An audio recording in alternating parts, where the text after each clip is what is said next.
Sup flappers, between Venti and Childe, many would say this one is a no-brainer, but do understand that we all have our circumstances. So in today's video, I will do my best to evaluate both of these units and help you decide who will benefit you more. Now, I am making this video due to pretty overwhelming demand from previous videos where I asked you if you do want me to make a video like this, and a lot of you did. So here I am. Hopefully, I am able to help you make a decision by the end of this video. But you definitely won't need me to help you smash that subscribe button to support the channel, so why don't you go ahead and do that right now. I will be running a giveaway for Venti's banner soon, so you may want to be notified of that video when it does come out. Anyways, let's get into the video. Starting with Venti. At this point, the Drunken Bard needs no introduction.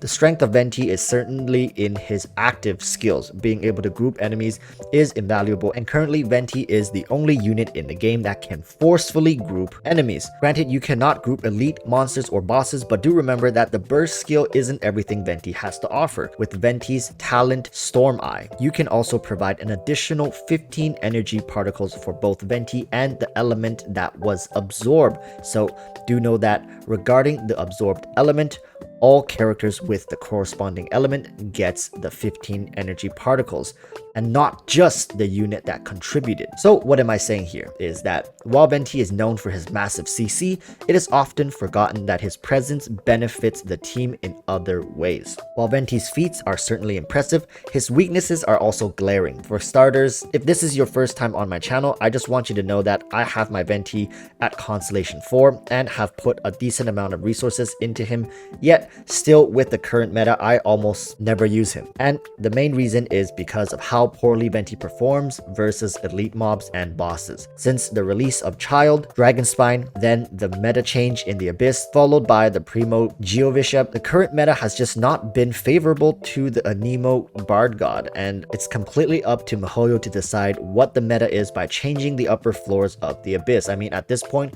we shouldn't be surprised that the Abyss just happens to favor the newly released units, and this all comes full circle because if miHoYo wanted, they could easily make Venti shine again by filling the Abyss with mobs scattered all over the place. But do note this, the Abyss is beatable without Venti. It's beatable without Zhongli, Hu Tao, Xiao, any 5-star characters, and that's what people will tell you, right? On Reddit, in the comments. Ultimately, it's up to you. Do you want to burn thousands of resins to farm artifacts to beef up your 4-star units and learn the Abyss mechanics? Because that is an option. Venti will make some things easier. He doesn't make everything easier, just some. And just because you have Venti does not mean you clear floor 12, even if miHoYo changes the floors to favor him, right? If you are pulling Venti because he is a free win over all content, then you are gravely mistaken. Venti is strong, but not almighty. Just like I mentioned, his weaknesses are very difficult to play around, and oftentimes people just switch him out, like I did. And I am not the only one saying this. You will find this on many other content creators and also players alike, right? People share this problem with Venti. Some people will say, well, if you master the distance of his burst skill, you can have it placed perfectly on the boss or elite mob and then apply elemental reactions and use the burst to amplify that damage, ultimately dealing more damage to the mob. And what is the mob doing while you're setting all this up? Listen, right? This ain't some shonen anime where the villain will just stand there while you come up with a plan. By the time Venti's burst is on the enemy and you're trying to, cause a reaction, the Ruin Guard would have probably already slid into your girlfriend's DMs, filed his taxes, then mowed his lawn, and suplexed your ass back to floor 7 where your burst actually does something. I know I'm exaggerating here, but get this. Venti was never designed to be effective against elite mobs. So if you are planning to pick him up, make sure you're okay with his weaknesses and you have countermeasures ready. Now onwards to Childe. This unit had his wave of controversy when he first came out, but do know that he is an acquired taste, both in character and in combat style. Childe has 2 popular builds. One is his on-hit build and the other is his elemental mastery build.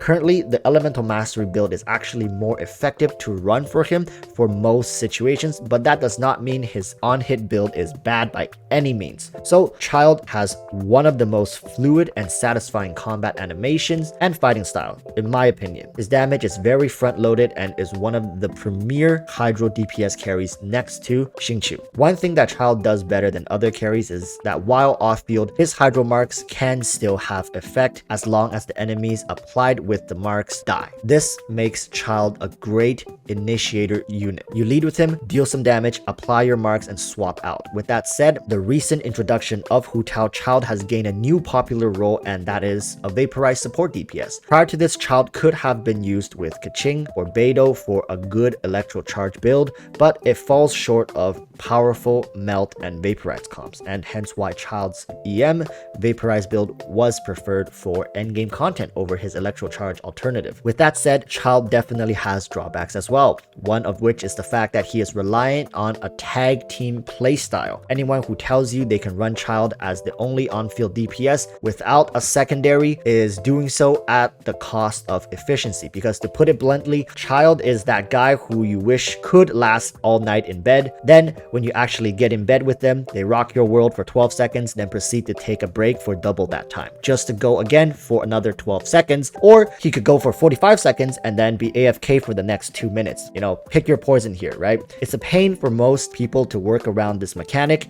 and if you are planning to pick Childe up, be ready to be constantly swapping in and out of Childe to get the most out of him. For this very reason, I do prefer to play Childe in the support DPS position due to not having to rely on him for consistent damage. Finally, looking between Venti and Childe, I want to help you decide who you need for your team. Firstly, let's evaluate your playstyle and filling gaps in your teams. Are you looking for a main DPS? Do you prefer to run 2 DPS and swap between them, such as official main DPS with a Xiangling support DPS, or you prefer to run solo main DPS such as Razor? Because if you prefer to keep one unit on field as your main DPS and have the rest of your team supporting them, Childe will only fill a very niche position in your playstyle. If you are okay with running double on-field DPS, then the next question is, who is your current main DPS you plan to pair with Childe? Think about their synergies. Maybe you're trying to build a second team around Childe. Then who are you planning to run with Childe? This is going to be a big question, because Childe will not just fit flawlessly with every single unit in the game. Very few units are capable of doing that. So let's say if you are running Hu Tao, Childe is going to be an amazing support DPS. If you're running official, it's going to be a little harder to make Childe work. Ultimately, Venti can fit many teams, but will struggle to facilitate units such as Razor, who relies heavily on normal attacks, as Venti's burst just doesn't synergize well with normal attacking carries. So the answer here is, if you are looking for a unit to be a good fit for most teams you currently have, and even more teams in the future, pick Venti. If you have a specific role that you need Childe to fill,